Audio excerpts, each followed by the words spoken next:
Сәлем достар. Бұл видеода Түркістанға жасаған саяхатымызды көре аласыздар. Соңына дейін көріңіздер. Түркістанға қалай баруға болады, бағалары қандай, барлығын айтып өтетін боламын. Ал кеттік.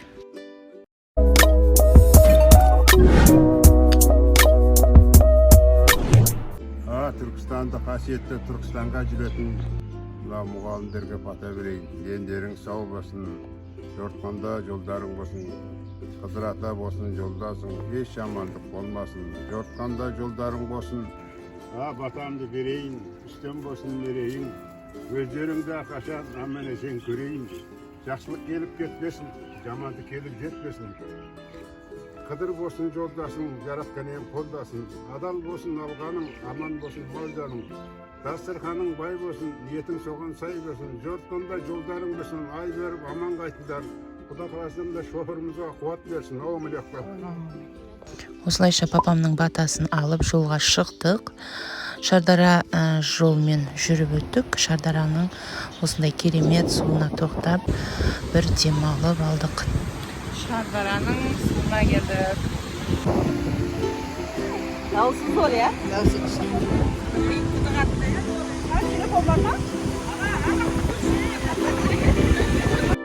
Алдымен Ұзын Ата кесенесіне тоқтадық.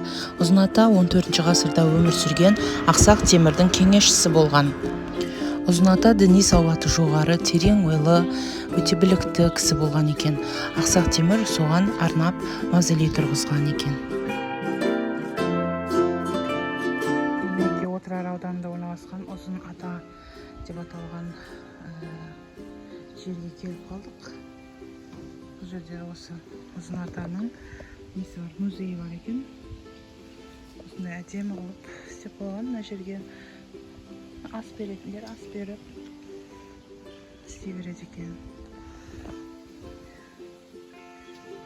Одан ары атақты Отырар қақпасына келдік. Қақпаның алдында осындай суретке түсуге арнайы жасалған керемет заттар жасап қойған. Демалып, ішін көріп, аралап шықсаңыздар болады.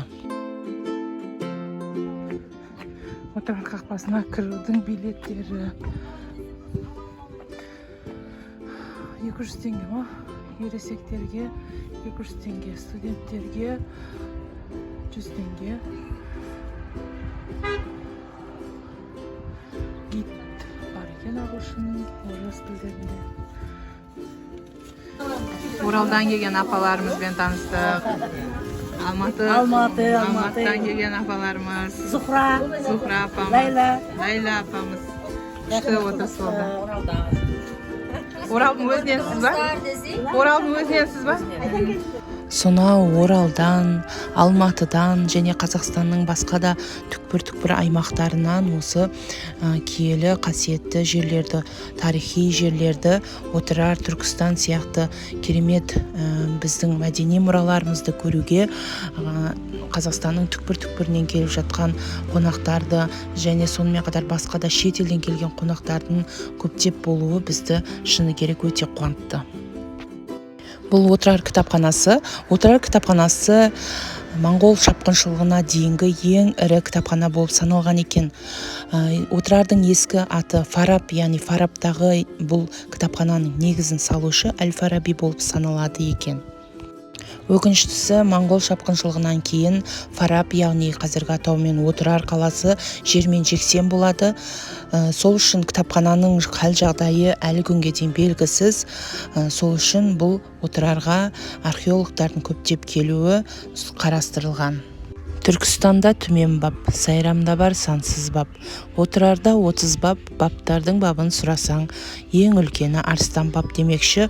Қазіреті Ахмет Яссауидің ұстазы Арыстан баптың кесенесіне келдік. Аңыз бойынша Арыстан бап Мұхаммед саллаллаху алейхи вассалам пайғамбарымыздың елшісі болған екен. Бір күні құрма жеп отырып, бір құрма кеседен құлай беріпті. Сонда Мұхаммед саллаллаху алейхи вассалам пайғамбарымыздың ішкі даусына аян беріпті. Бұл 400 жылдан кейін туылатын Ахмет деген баланың құрмасы депті. Сонда сахабалары 400 жылдан кейін ол балаға бұл құрманы кім береді деп бәрі аң-таң болыпты. Сонда Арыстан баба атамыз, онда бұл құрманы маған беріңіз және Алладан маған 400 жыл өмір тілеңізші, сол кезде мен бұны Ахмет деген балаға беретін боламын деп, сонымен Арыстан баб Ахмет Яссауидің ұстазы болған деседі. Және мынау Арыстан баб кесенесінің алдындағы ақ бура түйенің негізгі мәні, тарихын айтып өтейін. Арыстан баб қайтыс болғаннан кейін осы ақ бура түйеге артып қойыпты. Сол ақ бура түйе айналып өтіп сол шөккен жерге Арыстан баб атамызды көмген екен. Одан ары Қожа Ахмет Яссауи атамыздың қызы Гаухар ананың кесенесіне келіп қалдық. Аңыз әңгімелерге сүйенетін болсақ, Гаухар ана емшілік қасиеті бар, ерекше жан болған екен. Әлі күнге дейін осы Гаухар ана кесенесінің жан жағында артезиан деп су аталатын емдік қасиеті бар, су құдықтары бар. Тағы да бір аңыз әңгімелерге сүйенетін болсақ, Қожа Ахмет Яссауи кесенесі мен Гаухар ана кесенесінің баратын жолында жер асты жолы бар деседі. Яғни Гаухар ана осы Қожа Ахмет Яссауи жер астына 63 жастан кейін жер астына өмір сүріп жатқан кезінде қайтыс болған екен. Сол үшін Қожа Ахмет Яссауи атамыз өзінің қызының мазарына барып тұру үшін осы жер асты жолын салған деп айтады. Тағы бір аңыз бойынша Гаухар ананың баласы болмаған екен, бірақ оның әкесі сенің еміңнен шипа тапқан барлық адамдар сенің балаң болады деп қызын жұбатқан екен. Гаухар ана кесенесінен шығып ары қарай Түркістанға келіп қалдық. Түркістанда мінекей осындай керемет керуен-сарайға жақын жерде орналастық. Түркістан қаласында кемеге келдік.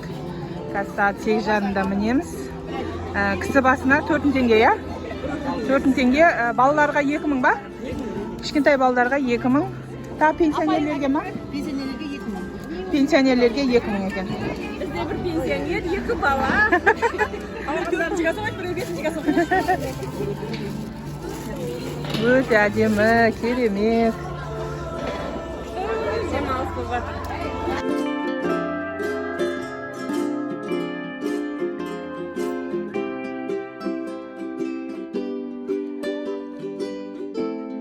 Енді Түркістанға келдік, әріптестерімізбен бірге. Өте керемет демалып жатырмыз. Осындай жерлерде жылына бір рет келіп демалып кетіңіздер. Өте керемет жер, өте көңіл күйдеміз. Түркістанымыз өте тамаша.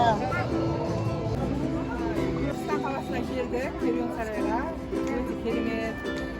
Орайы да өте жылы, күшті, адамдар көп. Керемет демалып көрдіңіздер.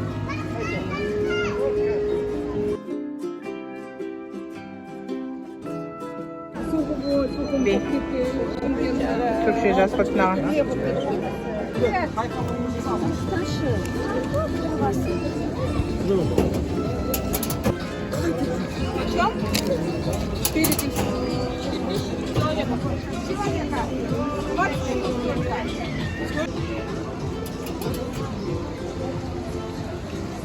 Kayakların özünün nomeri болады екен.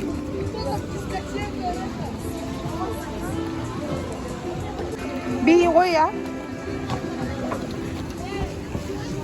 Сымылда. Қайқабынды.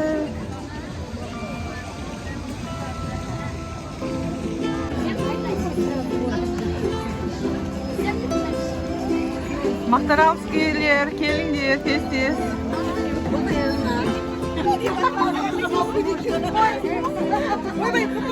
Мына абайлаңыздар.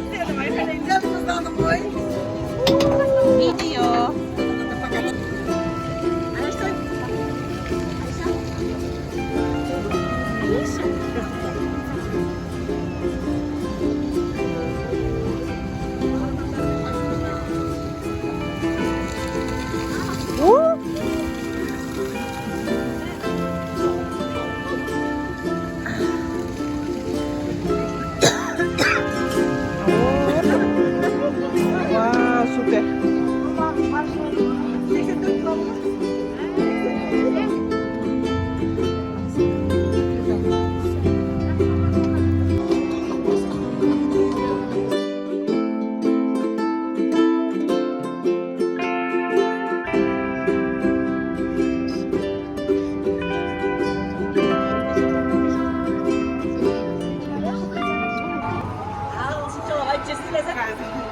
Сәлем достар. Түркістанға келдік, Наубайыққа міндік. Өте әдемі, керемет. Келген соң өтемізде болады. Қалай күшті демалып жатсыздар? Бүгін өте көңіл күйдеміз, өте көңілді демалып жатырмыз. Мына керуен сарайда әріптестерімізбен бірге аралап жүрміз. Құда қаласа ниетіміз қабыл болсын. Өте тамаша көңіл күйдеміз. Керемет. Бүгін керемет күн болды. Түркістанға келіп, керемет рахат демалып жатырмыз, өте тамаша. Мінекей қайқамыз да келіп демалып біраз керемет әсер алдық бүгінгі күннен. Ниетіміз қабыл болсын. Башымызға сәлем. Қайық күшті екен.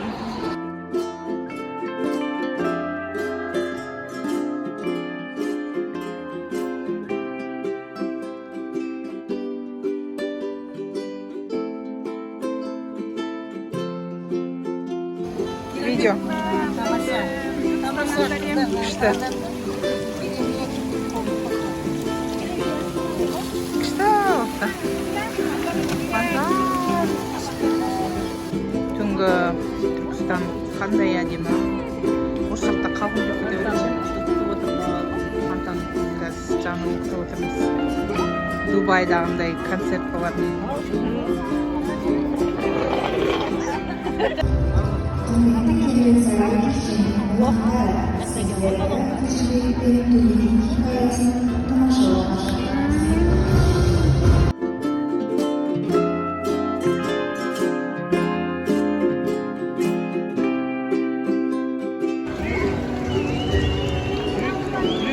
Зор, зор.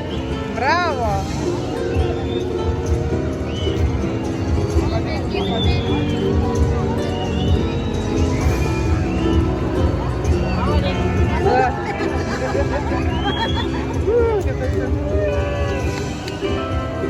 Күшті ма?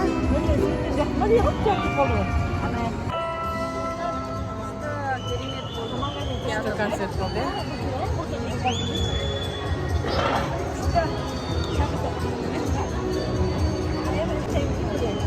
Бір рахаттан демалып қалдық.